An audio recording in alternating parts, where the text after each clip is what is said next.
We'll call the meeting to order. Hi, everybody. So present is myself, Lorraine, Karen, and Estelle. Gloria said she would be late coming into the meeting. Call to order at 2:01. In addition to the agenda that you've received, there is 4 additional items we're going to discuss briefly today. Lorraine had sent a letter to Marilee Hunt that she would like to go over. I have a letter to Town Clerk Tina Lashin in regard to parking for voting, and we got 2 very quick responses to that and answers, so that was great. We also wanted to just mention the 2025 Disability Commission annual report that went out to Tina Lashin today, and I sent copies to everyone on the commission. And lastly, just a brief mention, Josh had invited us to Old Farm Trail, which I mistakenly went to the wrong location, but Karen did go, so we'll I bring did that go. up. So, you were smarter than me, Karen. You made it to the right location, which I did not. So initially, if everyone has had an opportunity to look at the April meeting minutes, Yes. yes, Estelle. Yes. Obviously, I did. Lorraine wrote them, so I know she did. And lastly, Karen. Yes. Oh, All great. set. So do I have a motion to approve? Motion to approve. Thank you, Karen. Do I have a second? Second. Thank you, Estelle. Anyone opposed? April meeting minutes approved. Thank you very much, everyone. Yeah. Next on the docket, we have the honor of a guest speaker, Rhonda Garin. She's representing the Lions Club Low Vision Network. So welcome, Rhonda. We look forward to your presentation. Thank you. Thank you. Thank you. So, as David said, my name is Rhonda Garin. My day job is the executive director of Sight Loss Services on the Cape, which is a nonprofit organization that supports people who are blind and visually impaired. And then I serve as the district representative for the Massachusetts Lions Low Vision Network. So the district is the whole Cape and the islands and the South Shore out to Abington. So that's my territory. Bridgewater falls into my territory. So for the Massachusetts Lions Low Vision Network, it is what it sounds like. It's a network of doctors and providers for folks who need assistance with technology or appointments with low vision specialists. So is anybody here familiar with legal blindness and what it means to be legally blind? No. Okay, so I can go over that.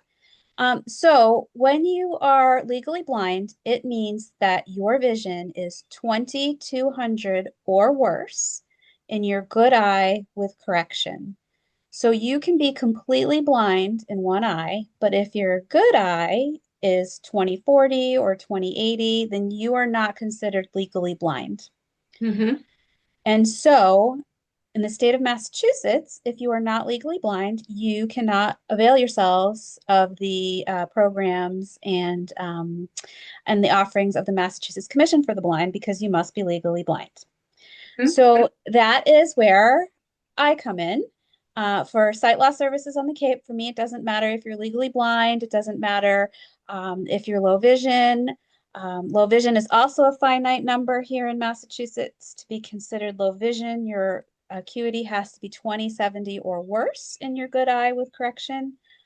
For me, down on the Cape at Sight Loss Services, it doesn't matter to me if you're legally blind, low vision. It doesn't matter if you, the degree of your vision loss, why you lost your vision, even if it's temporary, permanent, we're there to help you. And that is sort of the way that the Massachusetts Lions Low Vision Network also operates. For us, it doesn't matter if you're legally blind or low vision. A lot of people think that you're either blind or you're not. You either see or you don't. And blindness is just such a gamut of, it's just such a range of what people can and can't see. And I think that's a big misconception. when you come across somebody who's standing in line at McDonald's and they have a white cane, but they're struggling to see the menu, and you're sort of trying to piece that together, like this person has a white cane, they're blind, but here they are trying to read the menu, because blindness is such a spectrum. So when you see somebody with a white cane, it doesn't necessarily mean that they're totally blind. And I think that it's sometimes it's difficult for people to reconcile that even though they have a white cane, they have some vision. Um, so for the Massachusetts Lions Low Vision Network, what we do is we identify folks through the local Lions clubs. In Bridgewater, I believe you have 5 different Lions clubs that cover your area. And so what would happen is if somebody is losing their vision or their regular eye doctor has suggested that they see a low vision specialist, they can reach out to us. We maintain a website with a list of all of the low vision specialists that are in our network. A low vision specialist is a different type of eye exam. A low vision specialist will help you use the vision that you have. It's a different sort of exam than a regular eye doctor. A lot of times, a low vision specialist will use will demonstrate adaptive aids for you, different devices that might help in your everyday life, because, as I said, their job is to help you use your functional vision. So we have a whole network of different low vision specialists in different areas of our territory, which is the Cape out to Abington. If somebody does require a visit to a low vision specialist and they need a ride, that is something that we provide for them free of charge. We will help them set up their appointment if they need that sort of help.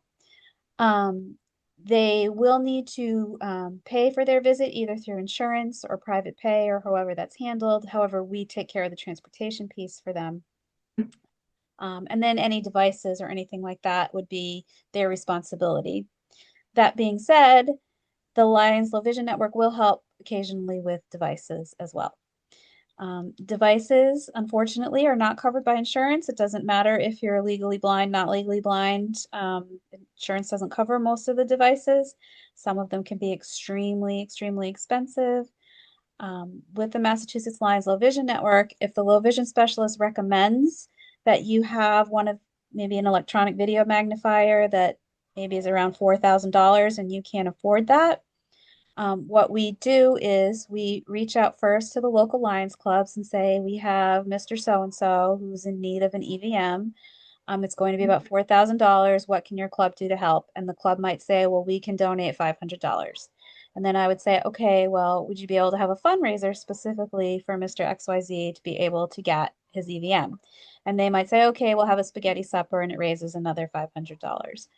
And then that's where the Massachusetts Lions Low Vision Network would come in. We would come in with the rest to get this Mr. XYZ his piece of equipment that he needs.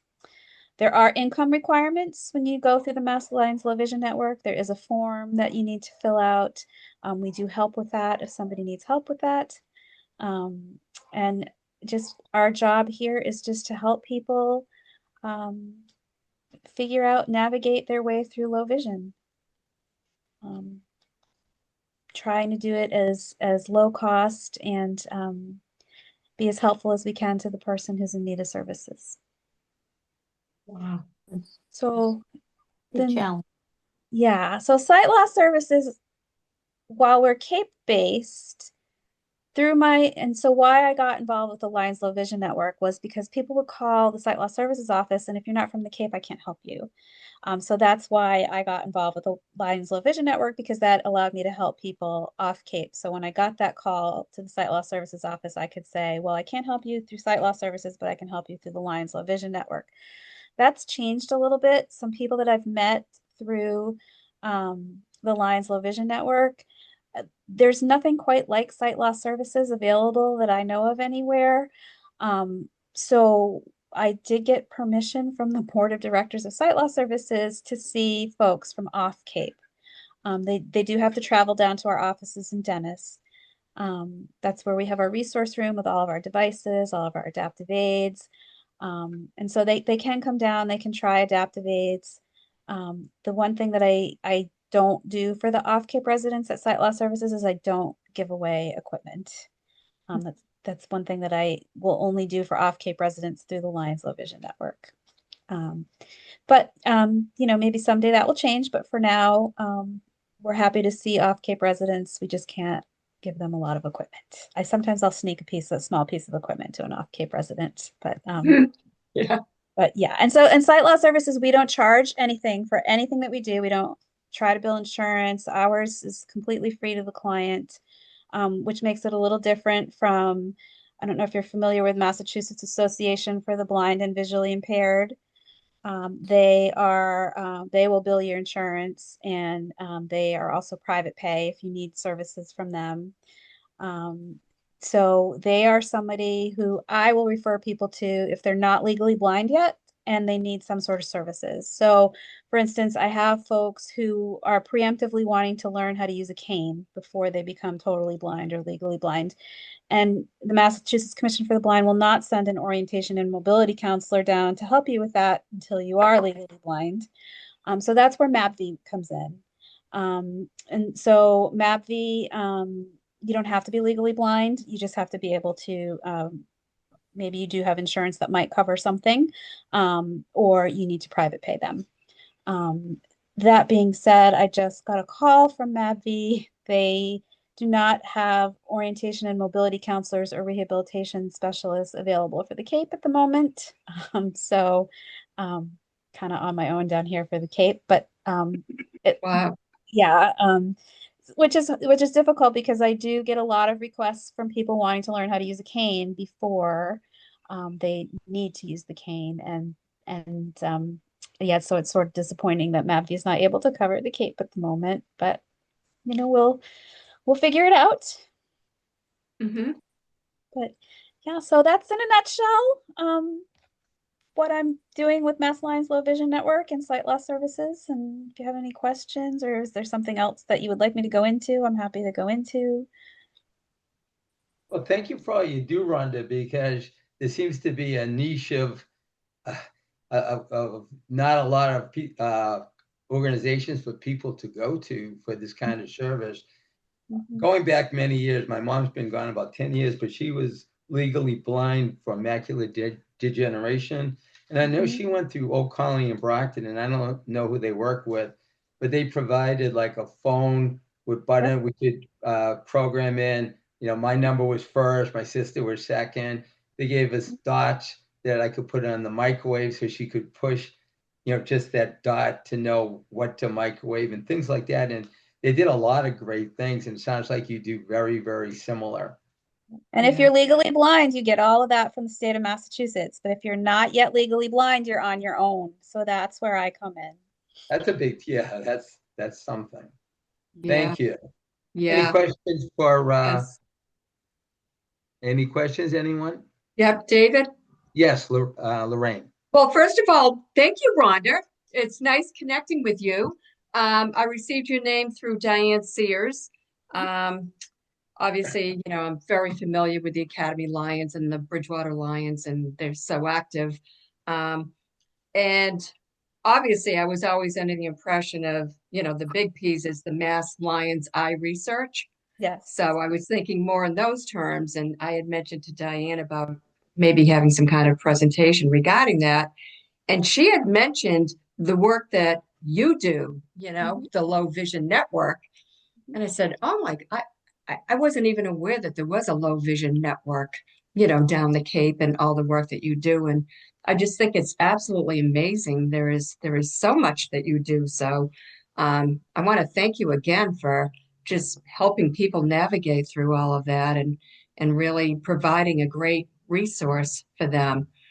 And just being a part of our Zoom also, on a Memorial Day tail end of a weekend. So, thank you so much. Really, we appreciate it. My It's pleasure. great.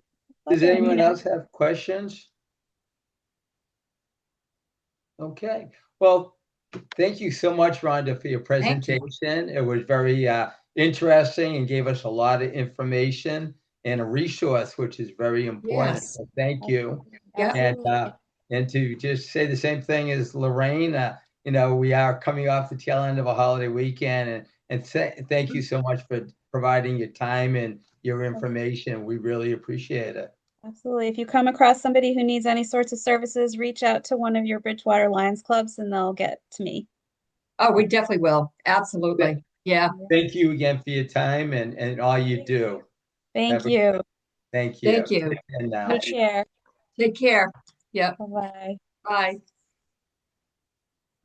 Well, thank you, Lorraine, also for getting Rhonda to join us today. That was really good information that we could share with folks that come to the Disability Commission. So thank you very much. Next thing we have today is a presentation.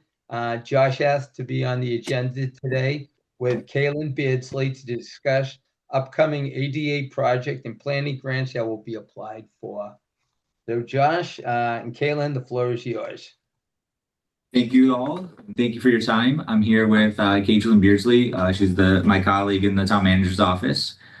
So we're going to talk about two different grants that we're applying for. I'm going to start us off with the project grant that I'm applying for, and then Caitlin's going to go over the planning and is it just the planning grant? Yes. Yeah, just the planning grant and the details of that. So give me just a second to share my screen here. What I'm going to do is share. Oh, 1 second. Share what we're applying for in the project grant here.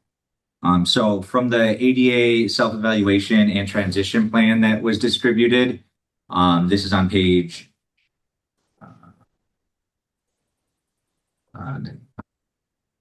16 of that transition plan, and it's going over phase 1 of the facilities priorities. So what we're going to be applying for is the Academy municipal offices, and that's going to be to cover all 64 items at an estimated cost of $74,119. The DPW Memorial Facilities, which is across from the Academy building there, that's going to cover 37 items and an estimated cost of $39,329. And then the Senior Center, which is 72 items, cost of $117,376. And then with the remaining funds that the grant could provide, it would be 3 items from the library at an estimated cost of $19,000. So I'm not sure if everybody had a chance to review that ADA plan that was sent out, but it focused on the facilities. It broke it down into, I think it was 3 phases here, with I think it was 10 buildings. Yep, 10 buildings. And if you get down to it starts on page 61. It actually breaks down line by line the items that are going to be. Oh. Start a little bit earlier than that. Oh, yeah, page 56 here. It starts with the Academy building and it goes line by line. All the items that are being covered in that proposal up at the top there. So that is what I've been working on. I'm going to work with Chris Hartman to kind of expedite as many of these things as possible when the grant comes in, and we're expecting 6 to 8 weeks for most of the things that are listed here. Some of them are definitely going to take a little bit longer. A lot of them are just small items, as you'll see, but there are several items within each building that could take a little longer with contractors and stuff.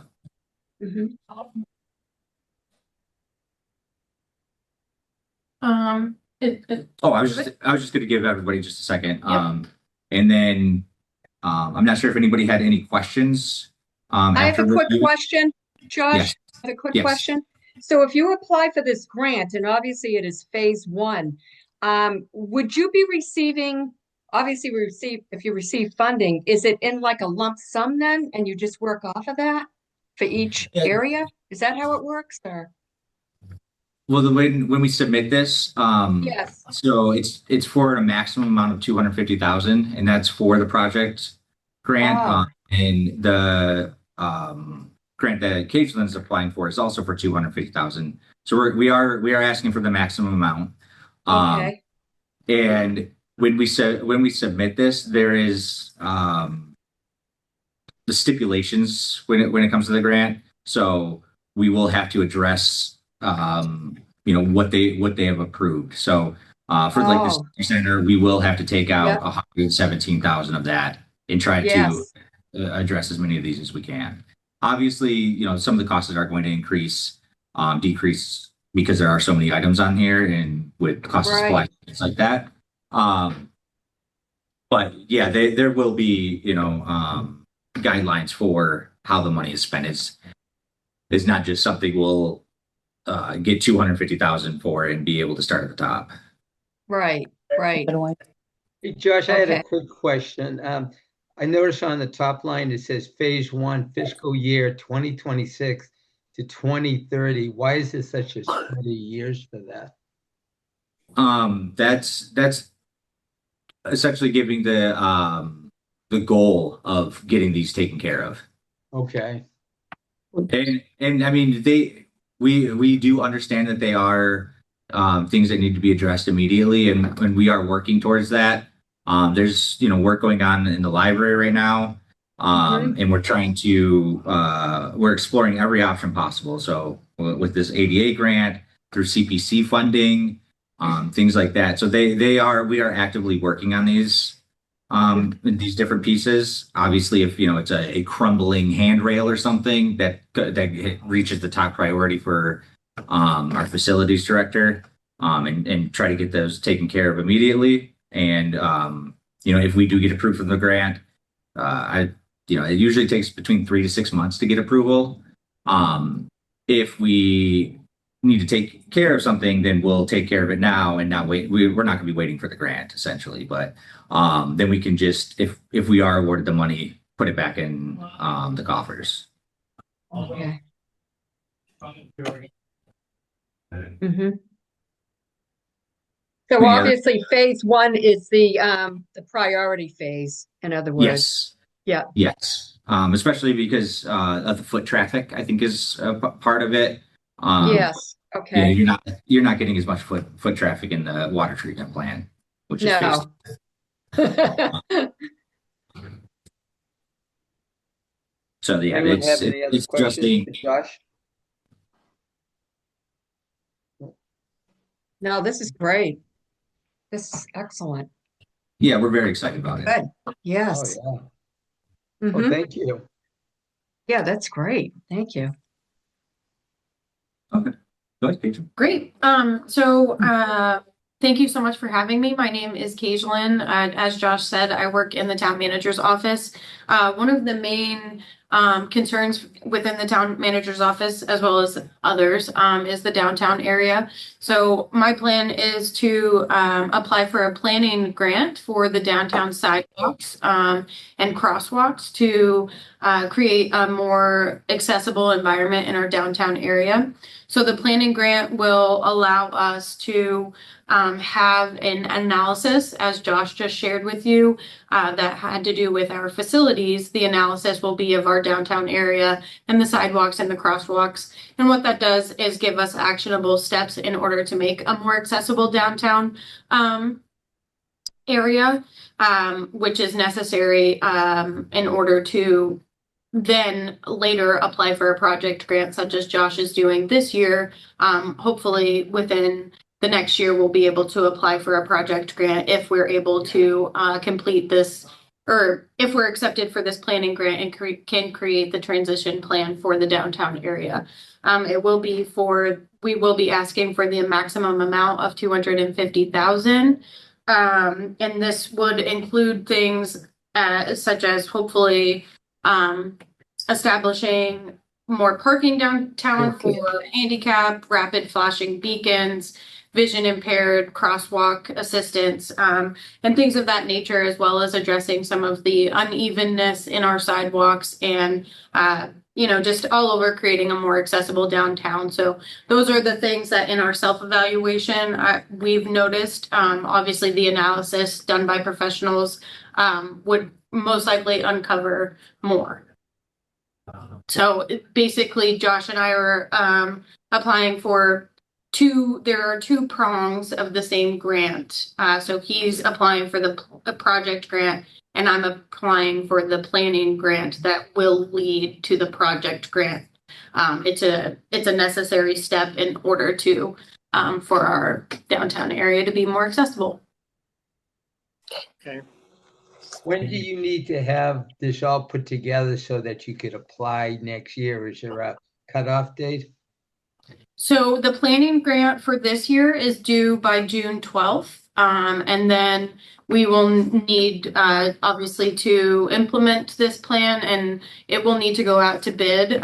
There will be a procurement process for the companies that will complete the analysis. And then from there, we'll have a more clear timeline on if next year we'll be able to apply for the project grant or if it will be the year following.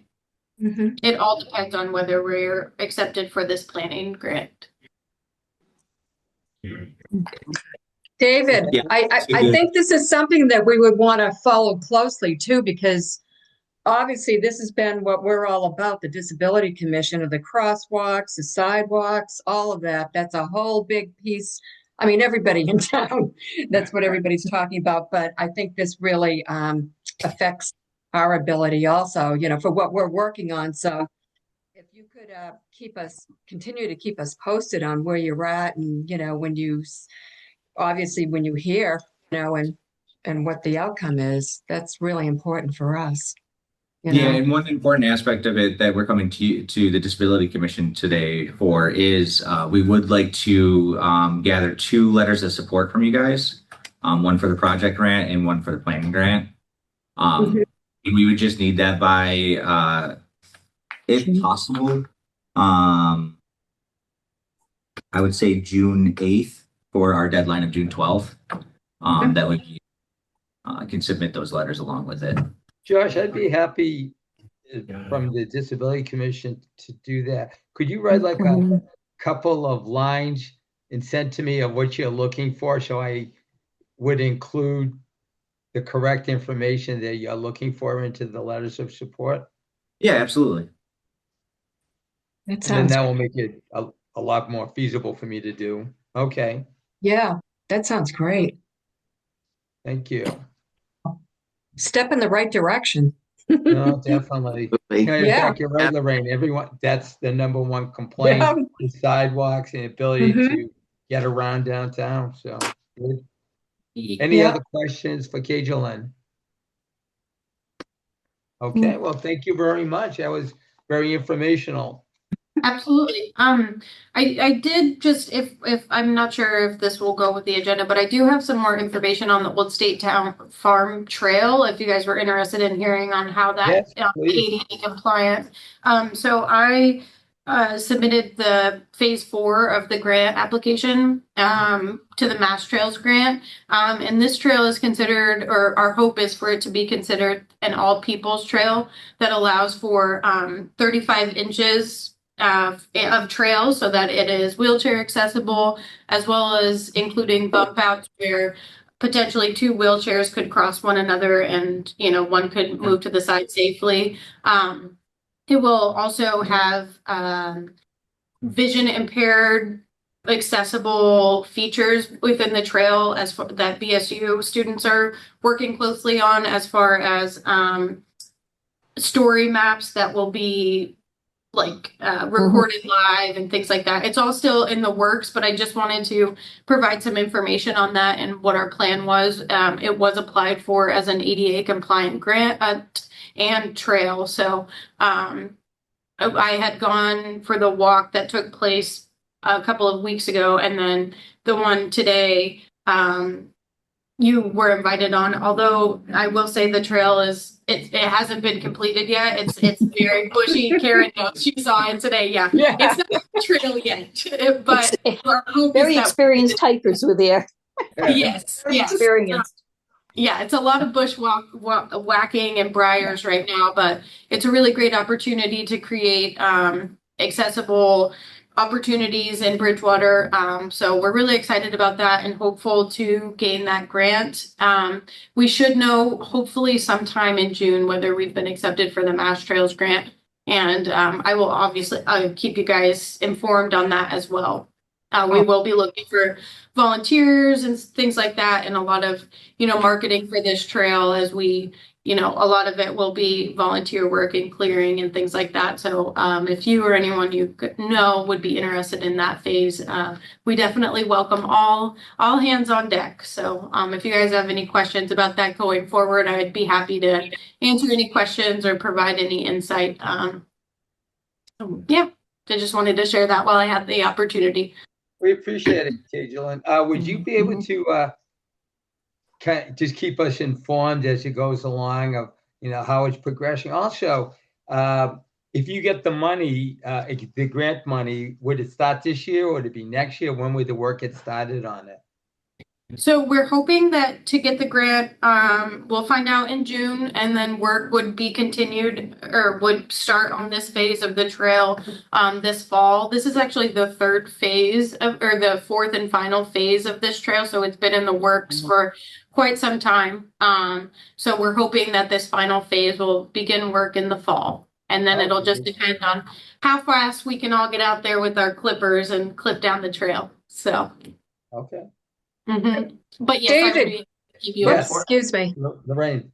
David, quick question. So if you weren't familiar where it was located, where exactly is it located then? If you weren't, I thought it was where you mentioned it. Off of Summer Street. Like I said, Carver Pond, and that was a very nice thing. Is it connected? I don't even know.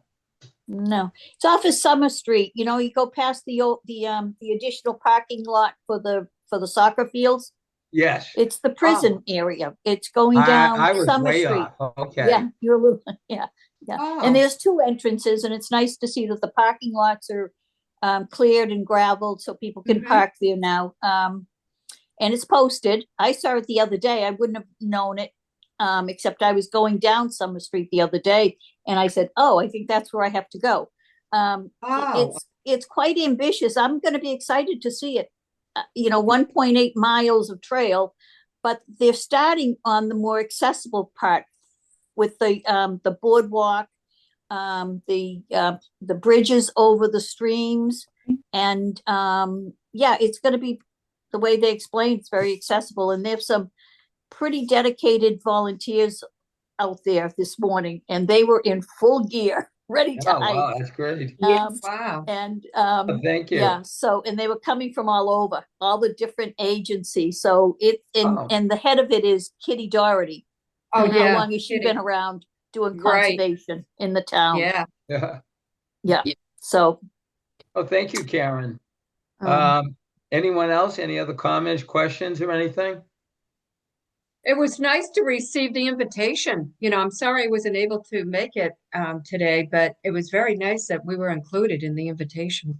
And I guess the Parks and Rec are going to be in charge of this afterwards, which is going to be maybe a concern. Once they do a project like this, who's going to keep it up?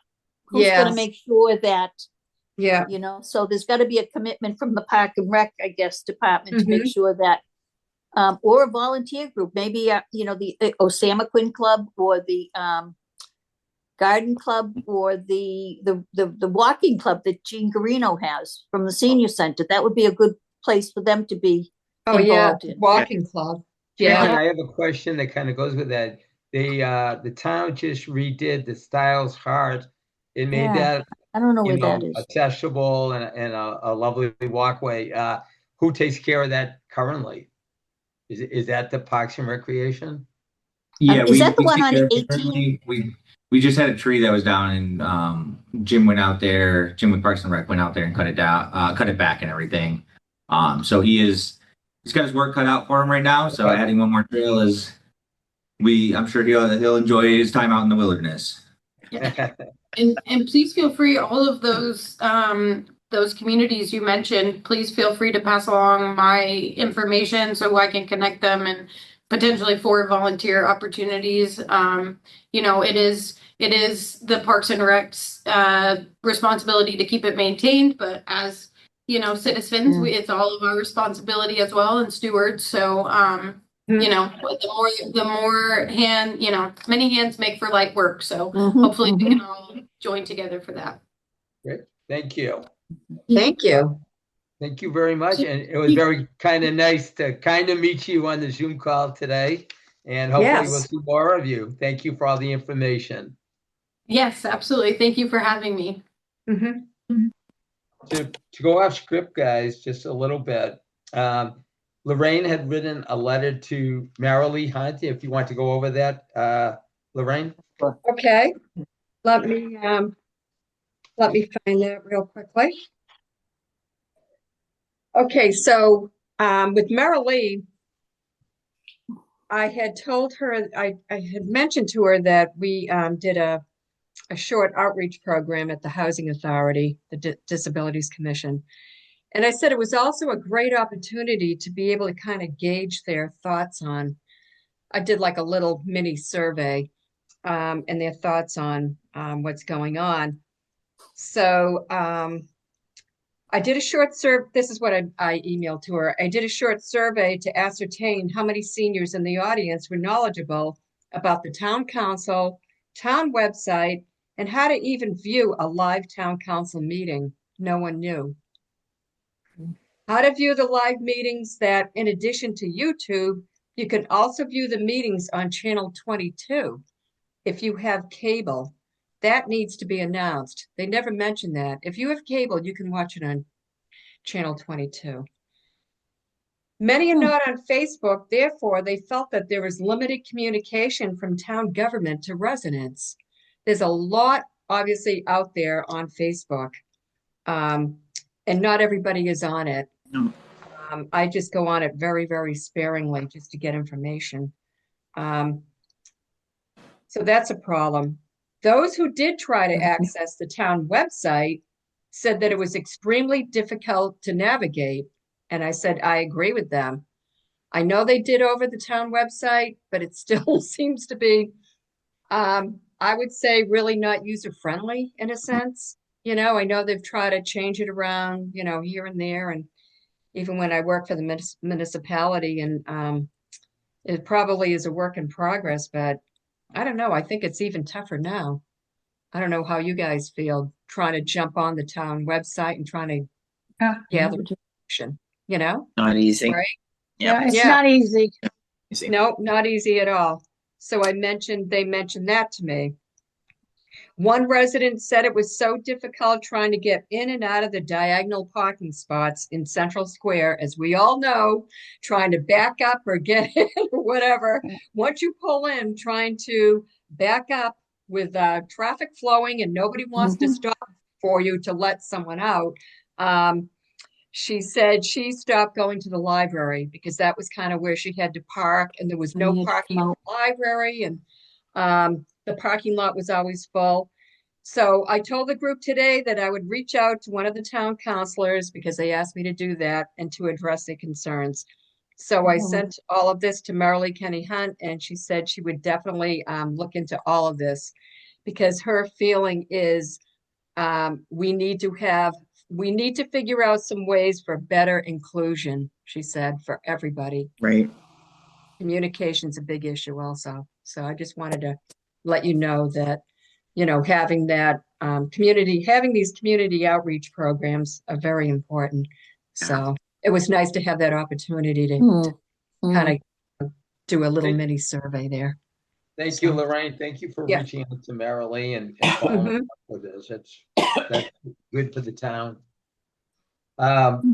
Next on the added agenda, I wrote a letter to Town Clerk Tina Larson, and it was a topic that had come up in our last meeting, and that was parking during the elections at the school.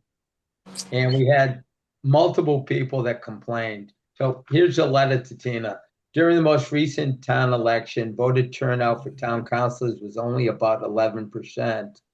Despite the anemic turnout, many residents arriving to vote at the middle school found the closest parking spaces, including handicap accessible spots, were occupied by families attending a school sports event or a town sports event. Several residents complained about the difficulty finding nearby parking to accommodate their physical disabilities. The issue was raised at the April Disability Commission meeting. Voting is one of the most important civic responsibilities we have, and access to the polling location should take priority over recreational events occurring at the same time. The Disability Commission urges town officials to better coordinate future events to ensure adequate and accessible parking remains available for voters, especially seniors and residents with disabilities. Thank you for your consideration. So I sent this out, I believe on Thursday around 4 o'clock. Mhm. Josh must always be on because at 6 o'clock on Thursday, I get a response from Josh, who I also sent to, asking if he could also forward this along to the town manager, which I said, sure. In addition, the very next morning, I got a response from Tina Larson, the town clerk. And she said, we will ask our poll workers to park behind by the superintendent's office and ask the Parks and Rec to restrict use of the fields on Saturday elections. The state elections are on Tuesdays and the schools are closed. We will encourage workers to park elsewhere. We appreciate your suggestions. So I feel like, wow, we could not have gotten any quicker responses than Yeah. we did, because we sent this out Thursday late afternoon, and by Friday we had all sorts of responses. So thank you to Josh, thank you to Tina Larson, and hopefully this will take care of voting parking situations in the town. Great. Also, hi, Gloria. I see you on now. I've been here. Glad to have you on board. Yes. The last extra thing, and I'm not going to read it because it was a couple pages long, but one thing that Tina Larson did mention was, do you have the 2025 DC annual report at the last of her comments, which I hurried to put together, and I sent out a copy to each and every one of you today. And I did get a response back from Estelle that I did make a grammatical error, shockingly enough, but I did not wait. Usually I like to wait for Estelle to review it for me, but since I was running kind of late on submitting it, I just sent it on its way, and Estelle only found one grammatical error, so I feel that was pretty gosh darn good. So thank you. I'm glad she doesn't look at my meeting minutes, hopefully, because there's a ton of grammaticals. Those are very actually, condensed. It was only a spelling error. It wasn't grammar. Next thing on our agenda, actually back to the formal agenda, BHA presentation update. I just want to thank everyone for your participation. Lorraine went over the mission statement for the Disability Commission at our meeting there. I went over past, present, and future projects, and we asked if there was any questions. And Lorraine, went in and asked the accessibility to find information online. So that was a nice little survey. They gave her some information about, how easy or hard it is to access Bridgewater site, and she found out it was kind of tough for a lot of people.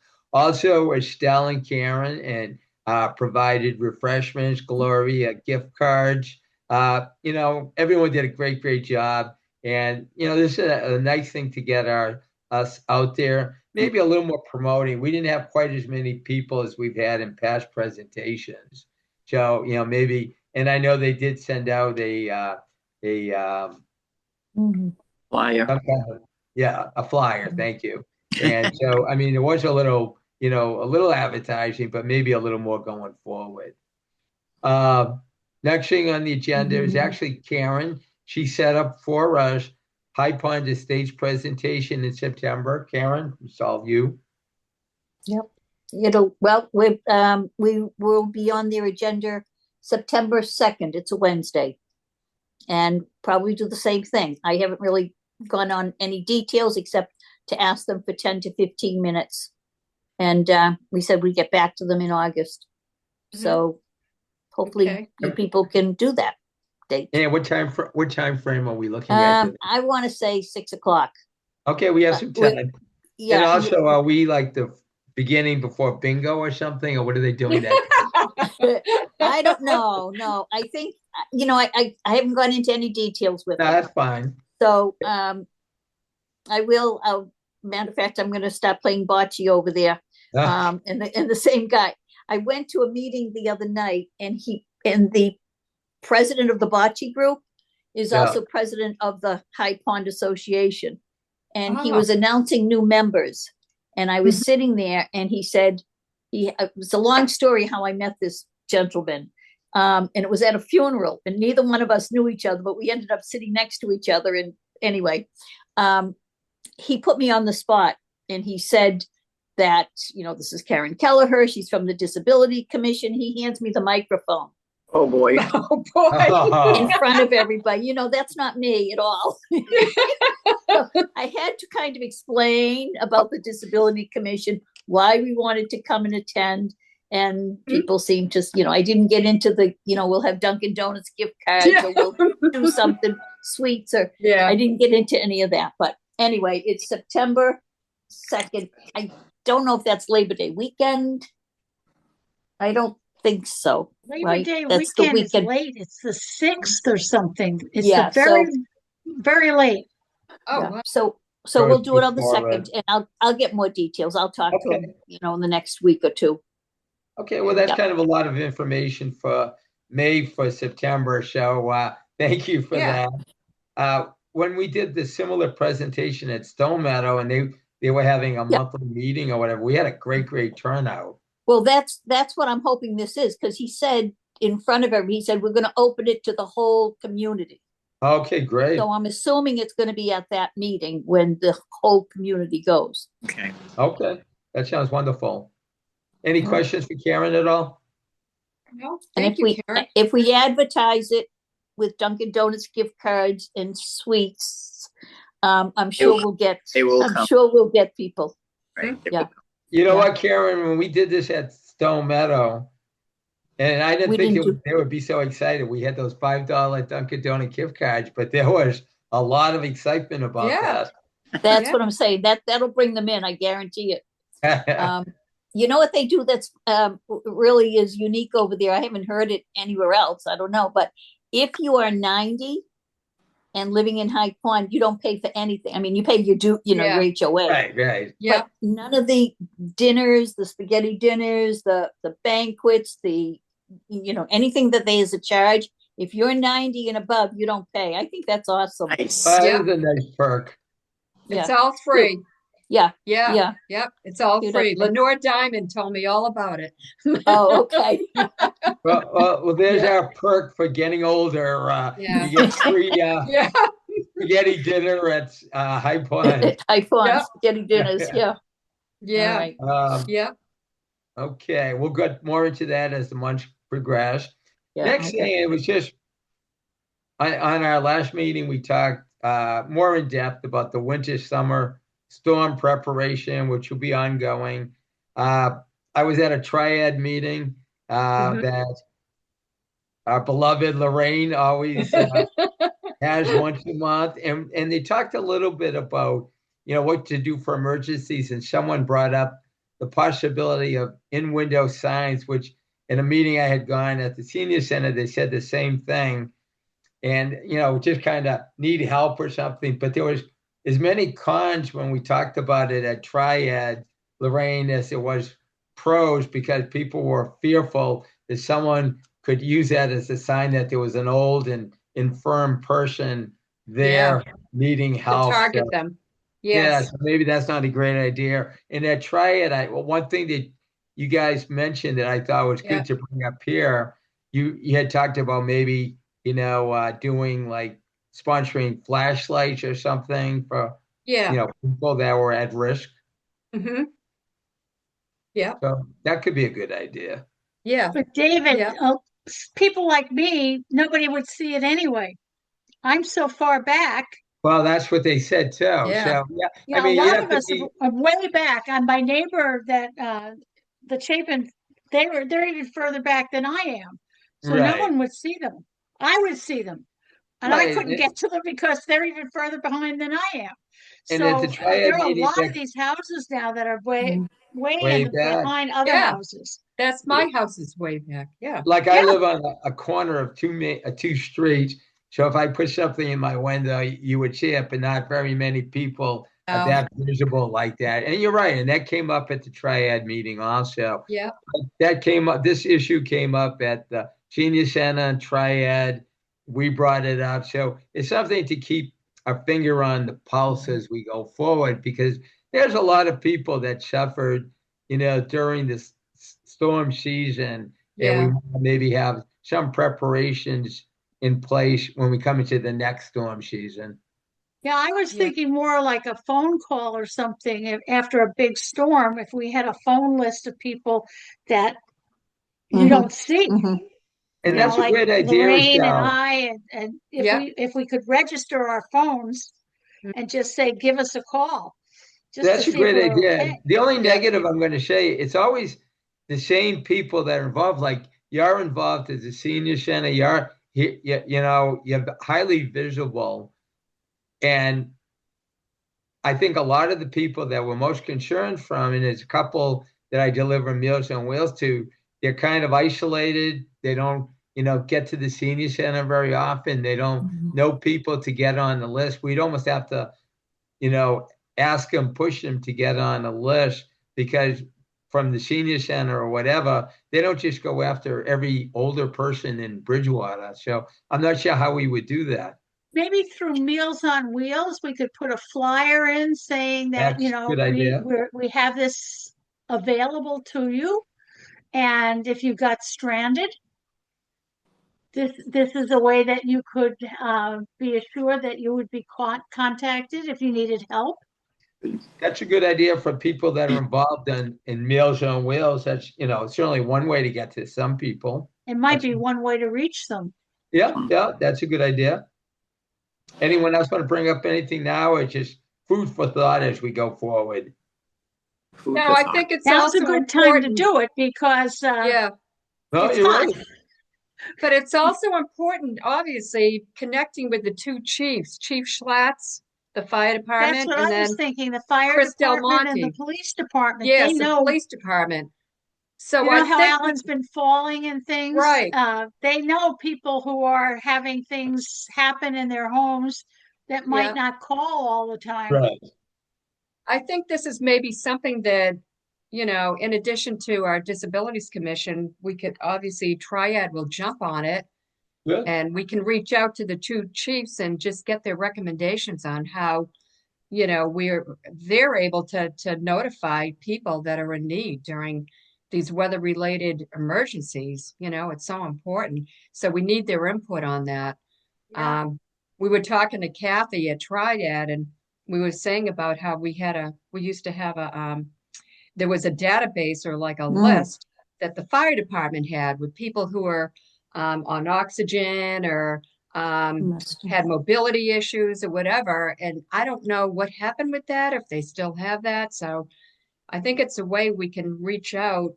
We can, disabilities can partner with Triad, and we can maybe look into this, if you want to do I that. think we For should. you guys that don't ever get to a Triad meeting, Lorraine and Triad do wonderful things. Just one example of stuff they do every year. They always have someone from the sheriff's department or whatever come and talk about all the scams that, can befall seniors. And there's so many of them. Like today, for example, on Facebook, someone said they got a bill basically saying that they had to have insurance for their outside water pipes.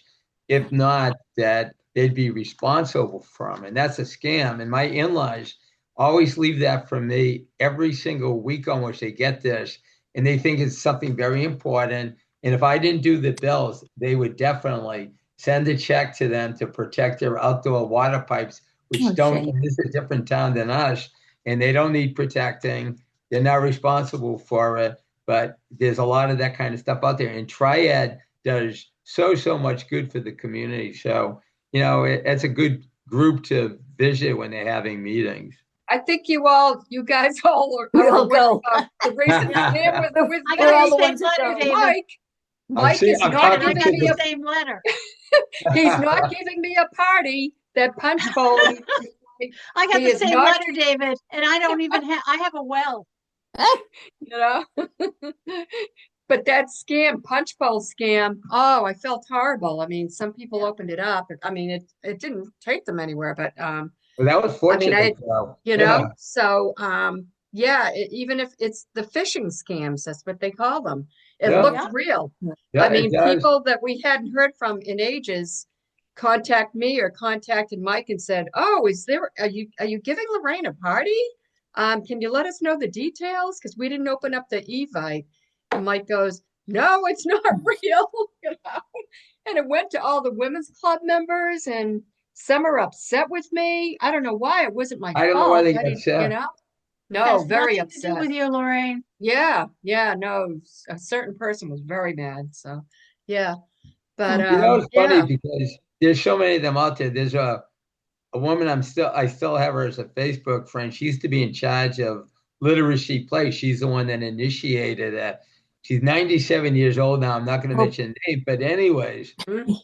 she somehow got scammed, not scammed, but they got onto her site and she asked me supposedly for money because one of her kids needed money. She wasn't able to get to, and she's older, get to the bank, and she wanted money. And that didn't, we're not great friends, with acquaintances, and there's no way she would have asked. And, that there's a lot of that going on yet, Yeah. There's so much of it going on. Anyways, moving on to the next thing. Is Yeah. there anything that anyone needs to bring up, open discussion, any questions or anything anyone like to talk about? Okay. I think one program I'd like to bring in, David, Yes. started in one of my folders. And because I guess there was the Mass Office on Disability, they do the quarterly teas. Yes. And they actually did a seminar. It was on, it was the difference between a service animal and an emotional support animal. I mean, Okay. maybe I'd love to maybe try to find somebody to do some kind of a presentation on, the different support animals that are out there and, what their purpose is and how they help and assist and how they provide support. And, how do, like this one says, when can service animals be denied? And how are they able to be used in the workplace? I mean, there's a whole big thing on service animals and emotional support dogs. That Well, would there's a be whole interesting. controversy here in Stone Meadow because we have a new resident Oh, who has really? applied to have an emotional support dog. Okay. And this Stone Meadow does not allow animals. She went Oh, to the Attorney General yeah, and she supposedly won it, and she has a dog here, and people are not happy. yeah. First of all, it was under the condition that, okay, it was granted. She was to keep the dog in her own property, period. Mhm. Walking up and down the streets, it's on people's lawn, people are not happy. Small dog, but it just opens up a can of worms. Karen, Right. doesn't that open it up if one person can have an emotional support dog? Yeah. Wouldn't Yes. everyone be able to have that? And I spoke up at one of the meeting and I said, if that dog is a support dog, that dog has gone through specific training, Training. Right. Yes. and that Yep. dog does not move its head when you walk by. We have one Mhm. down in Florida. He is legally blind. He has a support dog that he brings into the clubhouse, to the pool area. That dog does not move Mhm. beside him. But an emotional and Yeah. a therapy dog do not go through the same kind of training. No. Mm-hmm. And any doctor can write that you need an emotional support dog. Mm-hmm. And it doesn't have it just doesn't have those strict Yep. qualifications. Right. And Yep. that's where the gray area is. I don't know what we can do about it, but it's Right. becoming more and more. It is. Actually, it's on the Lorraine, planes. that kind of Yeah. covers your point, Lorraine, that would be a Yes.